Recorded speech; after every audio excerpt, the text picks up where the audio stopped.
그 기대는 뭐 크게 이제 세 가지로 많이 형성이 되는데, 과거의 경험, 구전, 그리고 어떤 뭐 개인의 어떤 특별한 가치관, 뭐 이런 것들로 해서 기대가 형성이 돼요. 일관성이 무엇을 지향하는지부터 명확히 해야 됩니다. 무엇에 기준을 둘 건지, 그래야 일관성이 있어지죠.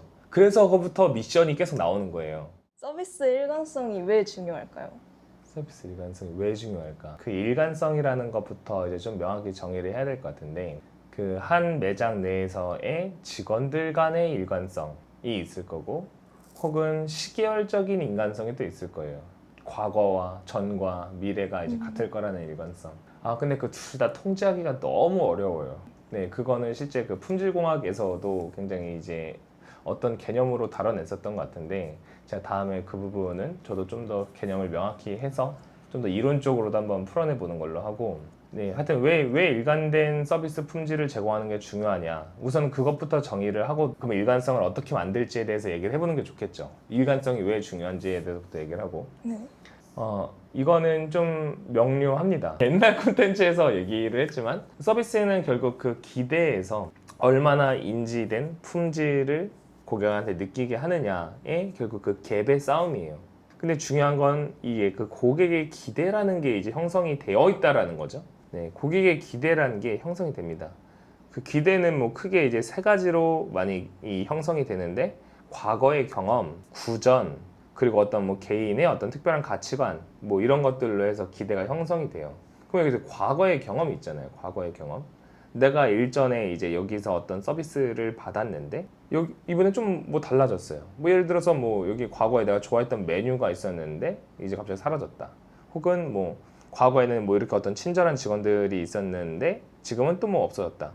그때 이제 그게 어떤 이 직원들의 애티튜드 같은 뭔가 그런 이 차이일 수도 있겠지만, 실제 어떤 서비스 내용에 영향을 미치는 그런 차이도 많을 수 있단 말이에요. 옛날엔 뭐 예전엔 뭘 해줬는데 지금은 뭐 안 해준다든지, 어떤 직원은 뭘 해줬는데 어떤 직원은 또 뭘 안 해준다든지, 막 이런 식으로요. 그러면 자꾸 이게 고객의 기대하고 자꾸 불일치되는 상황이 자꾸 발생하잖아요. 근데 고객의 기대보다 불일치되는 상황이 자꾸 좋아. 이제 그러면 좋죠. 근데 이제 그 브랜드란 게 끝없이 그렇게 계속 좋아질 수만은 없단 말이에요. 네, 우주 끝까지 가는 서비스를 만드는 건 진짜 어렵단 말이에요. 근데 그러니까 그런 점에서 고객의 기대에 부응하는 적어도 그 일관된 서비스라도 해서 계속 제공하고 있으면은, 그게 고객의 기대 대비 그냥 만족을 계속 유지할 수 있는 건데, 자꾸 이제 그게 들쑥날쑥하면은 이제 고객이 좀 어떻게 보면은 좀 다양한 부분에서 불편함을 느낄 그 경우의 수도 많아지고, 뭐 실망하는 경우도 많아질 수 있을 거고요. 그리고 무엇보다도 이 좀 내부적으로도 봤을 때 그 우리부터가 계속 이제 일관성 없는 서비스를 제공하면은 내부적으로도 너무 갈등이 많을 것 같아요. 네, 누구는 뭘 하자고 하고 누구는 뭘 안 해도 된다고 하고, 지금 그런 것들이 통일이 안 된 거잖아요. 네. 그럼 이제 좀 그게 전반적으로 자꾸 이제 좀 이제 하향 곡선을 걸을 수밖에 없는 구조가 생기는 것 같습니다. 일관성이 떨어지기 시작하면은. 뭐 그런 점에서 늘 고객이 기대하는 거에 있어서 부응할 수 있는 뭔가 그런 서비스를 제공하는 그런 일관성을 관리하기 위해서 노력을 좀 부단히 해야 될 겁니다. 그러면 직원마다 서비스가 다르면 고객은 어떤 경험을 하게 될까요? 솔직히 전 뭐 그나마 이제 누구는 좋고 누구는 좀 부족하다라면은 정말 말 그대로 이제 다른 경험을 받게 되겠죠. 이 직원은 친절하네, 이 직원은 불친절하네.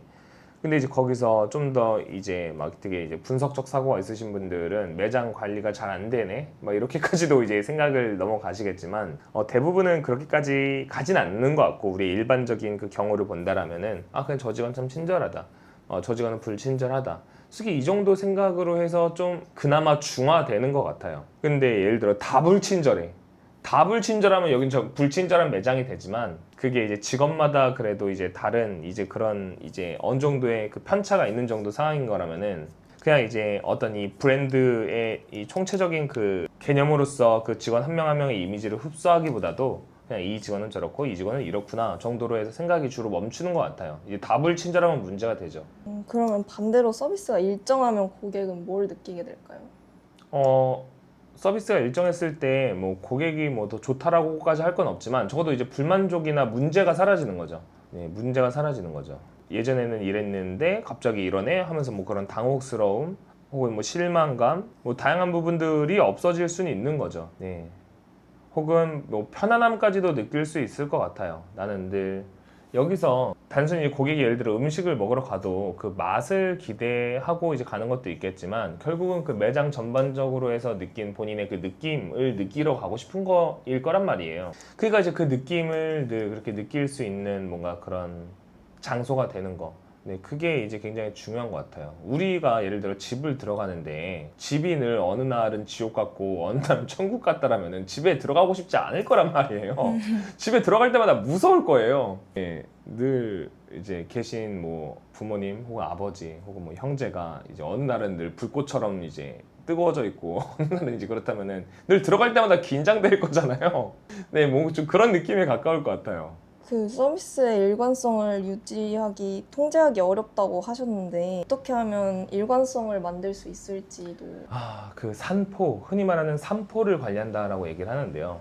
그건 진짜 어려운 길이에요, 여러분들. 예를 들어서 우리가 목표가 120이고요.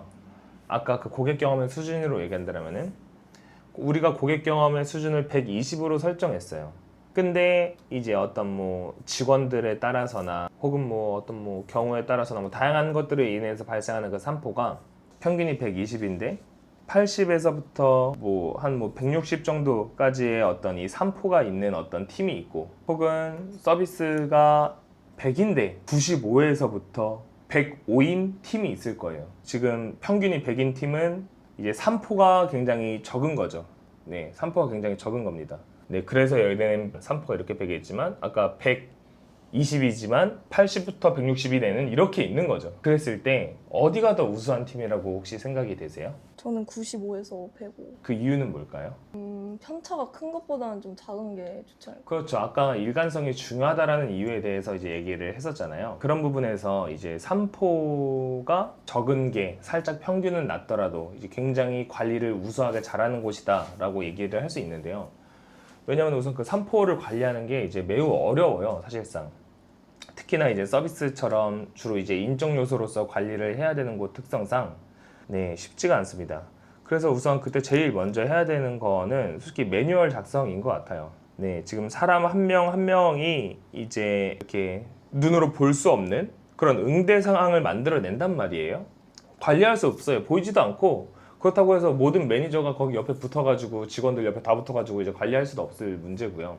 그렇기 때문에 우선은 우리는 이제 어떤 상황에서 어떤 서비스를 한다라는 어떻게 보면 규정, 일반적으로는 매뉴얼 이란 거를 만드는 것부터 시작을 해서 우리가 지금 어떤 상황에선 어떤 방향을 지향하는지부터 정확히 합의를 하는 겁니다. 네, 이 상황에서는 이렇게 해야 돼. 근데 그때 이렇게 해야 돼를 하는데 그걸 고객 입장에서 굉장히 이제 좋게 풀어내는 그런 방법까지도 이제 매뉴얼에 담겨서 이제 그 방향으로 해서 점점 다 트레이닝 되어 가는 거죠.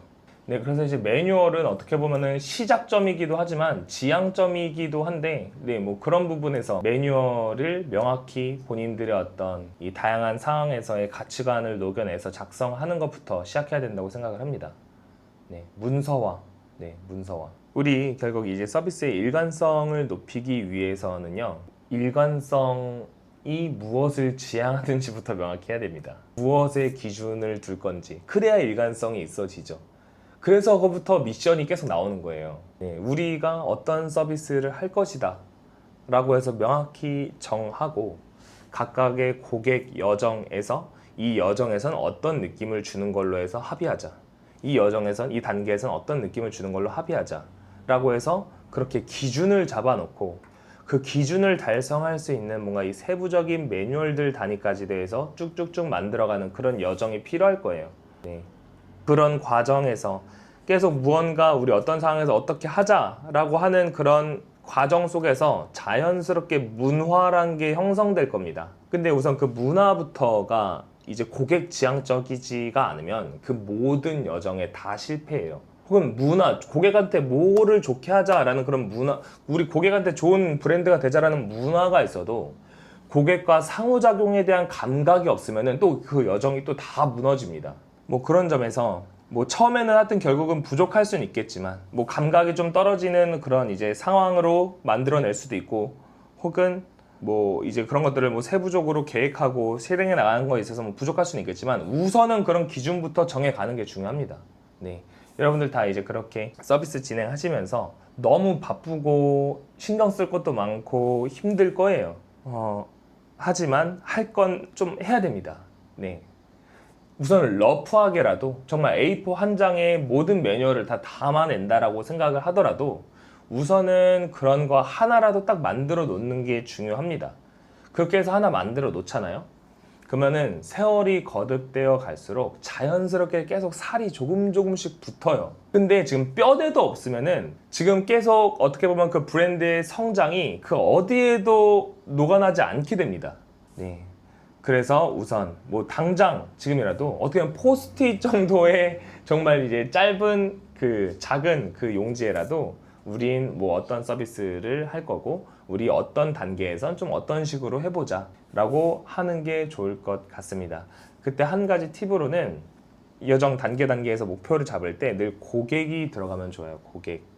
뭐 예를 들어서 우리 뭐 고객 접점 상황, 맨 처음에 고객이 맞이하는 상황에서 우리 뭐 고객이 도착하면은 뭐 맞이한다가 아니고 고객 도착하면 뭐 인사를 하고 뭐 이쪽으로 모신다 이게 아니고요. 고객한테 처음으로 가장 이제 뭐 환영하는 느낌을 전달할 수 있게 하는 게 목표인 거고 거기에서 이제 필요한 업무들이란 게 뭐 인사도 하고 자리도 안내해주고 이 다음 과정도 설명해주고 이제 이런 식으로 하는 거죠. 네, 그래서 늘 목표를 잡으실 때는 고객이라는 관점을 넣기 시작할수록 좋습니다. 네네. 이렇게 늘 누군가 봐주시고 계시다면 진심으로 감사 말씀드리고요. 아까 뭐 매뉴얼 이런 거 얘기했고 그럴 때에는 단순히 이제 적어나가는 게 중요한 게 아니라 이 고객과의 상호작용에 대한 감각이라든지 뭐 올바른 문화라든지 그런 게 있다라면 좋다고 말씀드렸는데 혹시나 그런 부분에서 도움이 필요한 부분들이 있다라면은 편하게 말씀 주시면은 정말로 발벗고 나서서 최대한 도와드릴 수 있도록 노력하겠습니다. 네, 오늘도 이렇게 봐주신 분들에게 진심으로 감사 말씀드립니다. 감사합니다.